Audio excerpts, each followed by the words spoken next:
IOC's decision to seek warrants is troubling, while Muslim and Jewish voters are leaning away from the federal liberals. This is the Great White North Report. Hey, welcome back to the channel. I've been away for a while. I was out in Newfoundland. Found it very refreshing to be among Canadians. Then when I got back to Toronto, I thought I was in India. Very nice place, Newfoundland. St. John's is a beautiful city. People were very friendly and around the countryside. Felt right at home. Hope Newfoundland never changes its lifestyle or lose their culture. It's a beautiful place on earth and a great part of being Canadian. Anyway, we'll start with this one first. So it turns out Muslim Jewish voters leaning away from the federal liberals as Gaza war grinds on.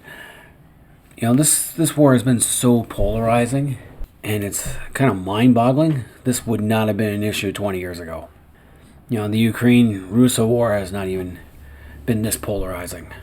And it makes you wonder why, because we have a large Muslim population in this country now, and a pretty stable Jewish population. Our Jewish population has grown very slowly simply because not many Jewish people immigrate to Canada anymore. Not like they did after World War II and after 1948, when Muslim countries kicked out their Jewish populations in response to the state of Israel winning their war.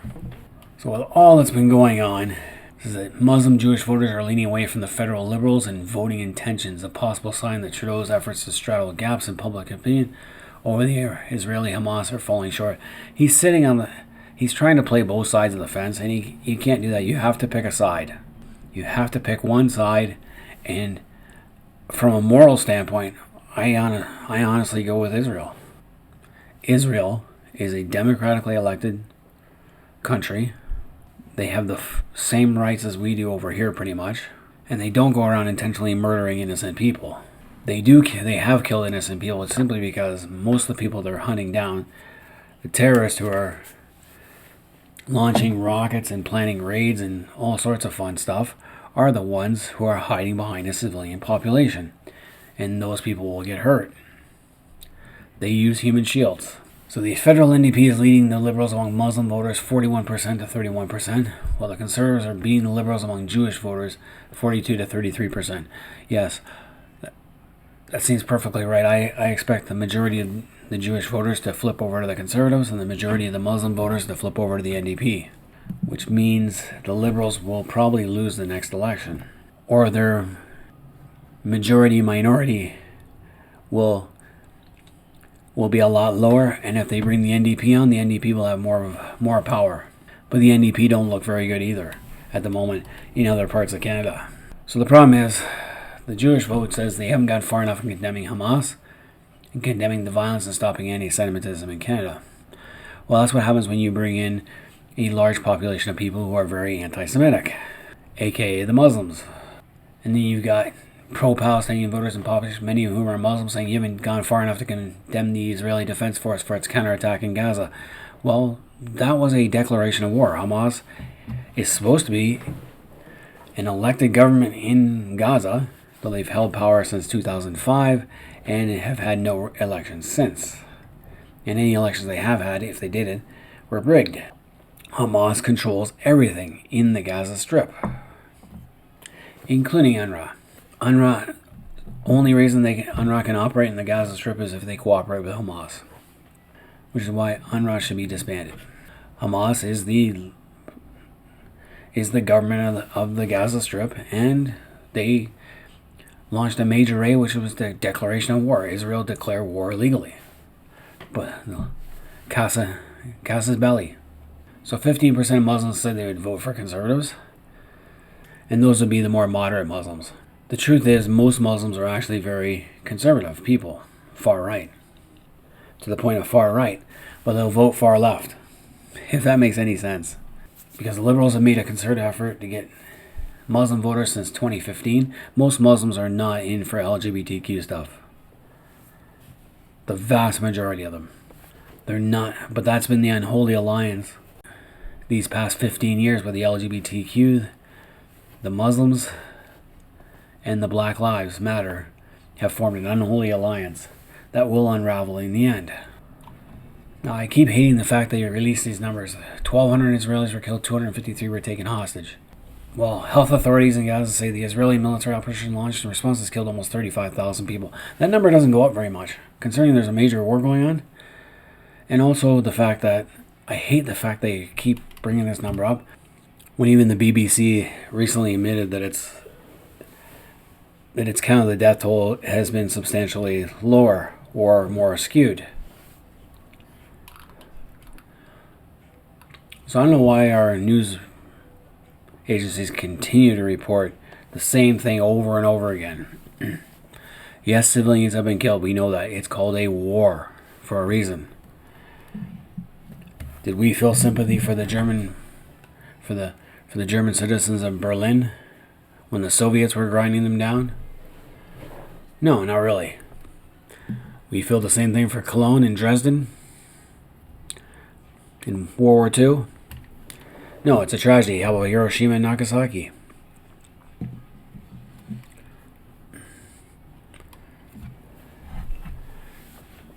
People forget that the Nazis and the Japanese were very brutal towards civilian populations in World War II, and Hamas is the same way. Hamas is very brutal to the civilian population of Israel, and very brutal to its own population. They have their own secret police there.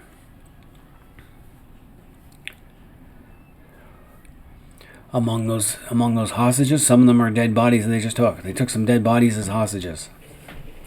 That tells you how low they are. That you would take someone you killed as a hostage.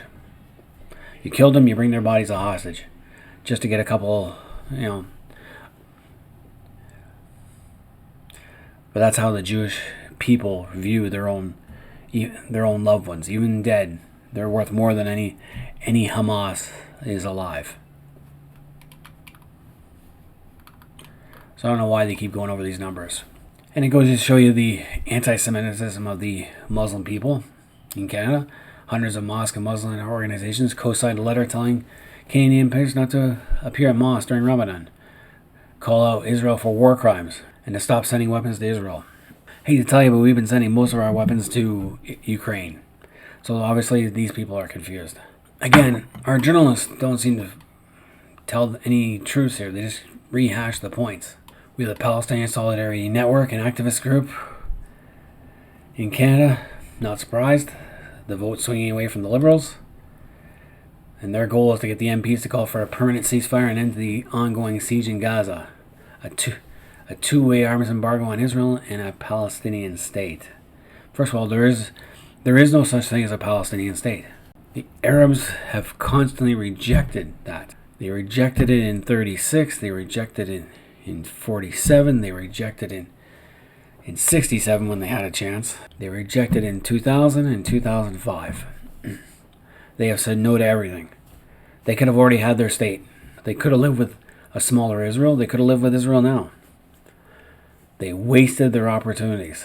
So this is no party leader making a dent with either group. Obviously, Poilievre seems to be the clear winner among the Jewish people, but Poilievre does not seem to be winning with the Muslim voters because he does come hard on Hamas. And many of our Muslim people here support Hamas. Which goes into the next question. The ICC's decision to issue warrants to both Israeli and Hamas leaders is troubling, Trudeau says. While Jolie says Canada respects the independence of the International Criminal Court. So basically the International Criminal Court issued arrest warrants for both Netanyahu and a couple of Hamas leaders. Now, Trudeau is great on saying abiding by international law. It's his favorite phrase when it comes to international politics. Because he doesn't know what to do. He refuses to take a side. Top prosecutor for the ICC, Karim Khan, accusing both sides of committing multiple offenses since Israel declared war on Hamas in response to October 7th attacks. Right. Israel legally declared war. If anything, the IDF has gone above and beyond keeping civilian casualties low. In a war like going on now, there should be more casualties, honestly. There could be if Israel really wanted to. So the US rejected the move. France and Belgium supported the decision, while Germany says it respects the court's independence. On top of that, Ireland, Spain, and Norway are ready to recognize a Palestinian state, when they don't really know what a Palestinian state is. Israel should come right back and at Spain and say, hey, we recognize a separate Basque state. Let's see how Spain likes that. Because the Basque and the Spanish authorities have fought their own brutal little war for a long time. It's now on the back burner, but it's still simmering. Tensions still simmer. All parties. Now, Jolie said that she respects the ICC's independence and the government is monitoring the situation, but all parties must make sure they abide by international law. Since when has Hamas ever abided by international law? They don't. They're holding hostages. Now, you could say Israel's holding hostages. No, they're holding prisoners. People for crimes.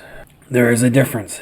You throw a rock at police, you're gonna go to jail, or at least get fined. If you're just at a music festival minding your own business, no criminal record, and people come and take you, that's hostage taking.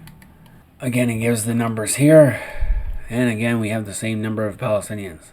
At least half of them women and children. According to the latest estimates by Gaza health officials, why not say Hamas health officials? Because the Gaza health officials are Hamas. Now, displacing roughly 80% of the population, leaving hundreds of thousands of people on the brink of starvation. Actually, that is very wrong. They're not on starvation. There's tons of supplies. They get more. The people in Gaza get fed better than any other refugee group in the world. There's millions of tons of aid going into the Gaza Strip.